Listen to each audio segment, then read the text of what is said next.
নমস্কার বন্ধুরা, বৌদির হেসেলে আপনাদের সবাইকে স্বাগত জানাই। আজকে আমি বানাবো টমেটোর চপ। টমেটোর চপ বানানোর জন্য আমি টমেটোগুলোকে দু টুকরো করে কেটে নিয়েছি, আর নিয়েছি বেসন, সেদ্ধ করে রেখেছি আলু, পেঁয়াজ কুচি, লঙ্কা কুচি, ধনেপাতা কুচি, জিরের গুঁড়ো আর লবণ। পেঁয়াজ কুচি আপনারা নাও দিতে পারেন। গ্যাস অন করে কড়াই বসিয়ে দিলাম। এর ওপর দিয়ে দিচ্ছি লবণ মেখে রাখা টমেটো। এগুলোকে একটু সেঁকে নেব।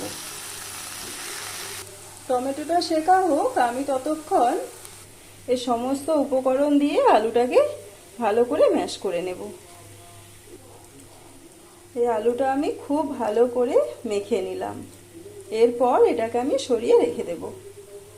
এইবার এই বেসনের মধ্যে দিয়ে দিচ্ছি পরিমাণ মতো লবণ, আর দিচ্ছি হলুদ গুঁড়ো, আর একটু জল দিয়ে এটাকে আমি ভালোভাবে ফেটিয়ে নেব।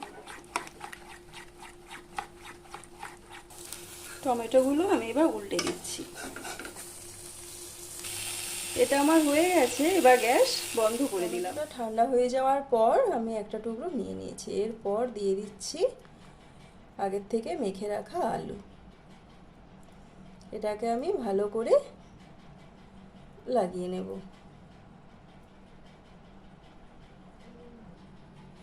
একই রকমভাবে আমি সবগুলোই তৈরি করে নেব। এরকমভাবে আমি সবগুলো বানিয়ে নিলাম।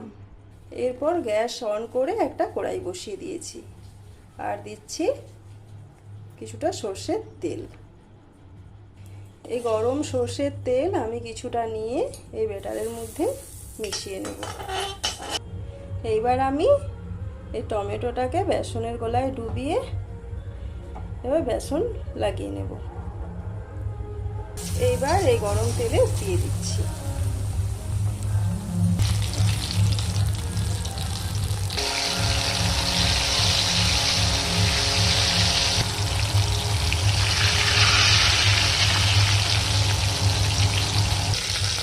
এগুলো আমার ভাজা হয়ে গেছে। এবার আমি কড়াই থেকে নামিয়ে নেব।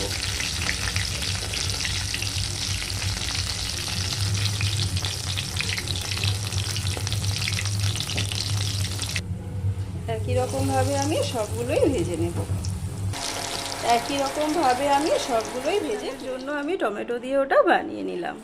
তো বন্ধুরা, রেসিপিটা আমার কেমন লাগলো অবশ্যই কমেন্ট করে জানাবেন, আর ভালো লাগলে লাইক দেবেন, শেয়ার করবেন, আর সাবস্ক্রাইব করে আমার পাশে থাকবেন। এটা এখন পরিবেশনের জন্য একেবারে তৈরি। তো চলুন বন্ধুরা, টাটা। সবাই সুস্থ থাকুন, ভালো থাকুন।